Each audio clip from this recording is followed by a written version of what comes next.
touched on Shaun Maloney there. Yeah. Obviously, our colleague, chum, Scott Burns, the wee story there in the week about he's been spoken to about I think the sporting director role was mentioned. I think head of football operations might be another title. I think the title might not be quite set in stone. I don't think Celtic are going to go down the model of having a director of football. I don't think. And listen, listen, things can change. In the past, I know that Dermot Desmond hasn't been keen on that kind of role, having somebody in that position. It's not a model he particularly fancied. So that would be departure. But the head of operations was the one that Paul Tilesdale had.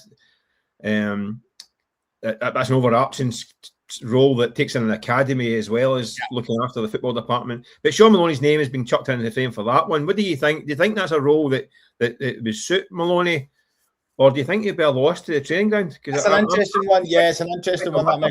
Yeah, I think that final sentence that you said there and what we've just spoken about in the last 5 minutes muddies those waters slightly. Clearly, Shaun was in there with the pathway and that kind of stuff before, the return of Martin O'Neill and joining him. You would have thought maybe a year ago that would have been a perfect job for Shaun. He's got great knowledge of the game. He's been involved with some high-profile players. He knows the workings of Celtic. He would have struck you as being the ideal guy for that, and probably still is. But clearly, what he's been doing on the grass over the two spells of Martin O'Neill has been hugely influential. Clearly, it's been influential. Now, that does beg a question. There's so many pieces of the jigsaw that have to fall into place, Michael. If a fresh manager comes in, he's going to want his own staff, and then Shaun's going to have to, I think we're all clear in the fact that Shaun Maloney will be at Celtic for the foreseeable future. He's going to have a role, and that lot's going to come down to what happens with the manager. If it's to me, if it's not Martin O'Neill, Shaun will end up in a job of that capacity. Yes. If it is Martin O'Neill, he'll be staying firmly on the grass. So I think the decision will be made something elsewhere, if you like. I can't see a situation where Martin O'Neill has a job and Shaun moves upstairs.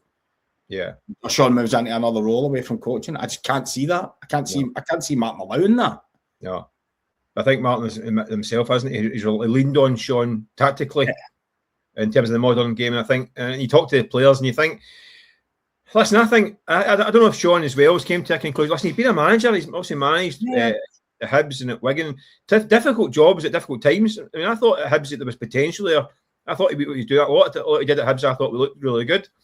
Wigan was a tough job at a tough time, and I thought he did a good job there as well.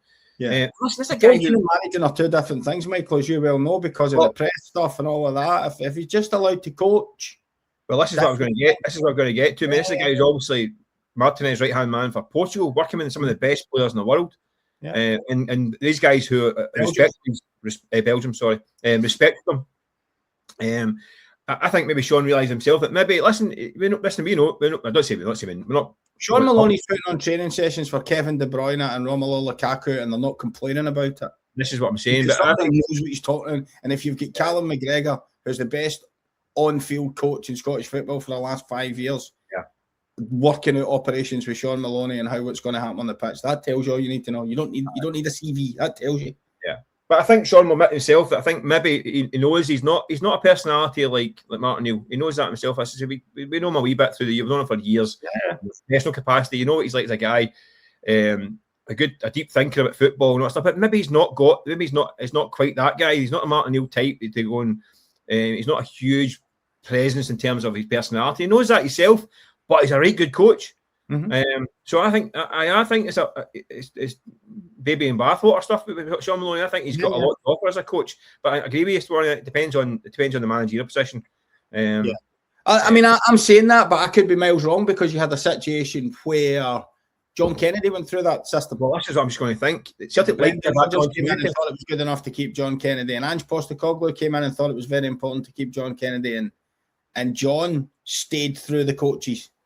And he was almost the kind of glue that kept the connection between the players that they had and the new manager. And he was really, and John became absolutely brilliant at that. And John was highly revered in terms of his coaching as well. So maybe I'm wrong. Maybe I'm wrong. Maybe a new manager would come in and go, do you know what? I'm keeping this guy, especially if the new manager, unlike Wilfried Nancy, has the common sense to sit down with Martin O'Neill for 2 or 3 hours or 2 or 3 days and talk to him about what's actually happening. The major mistake that Wilfried Nancy clearly decided that he wasn't.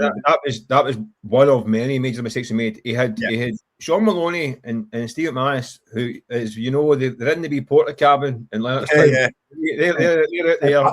Parking your car against the front door of the porta cabin. Yeah, my way on the way in, but they two are in that cabin. So they've been in the main building taking the team with Martin the first time round.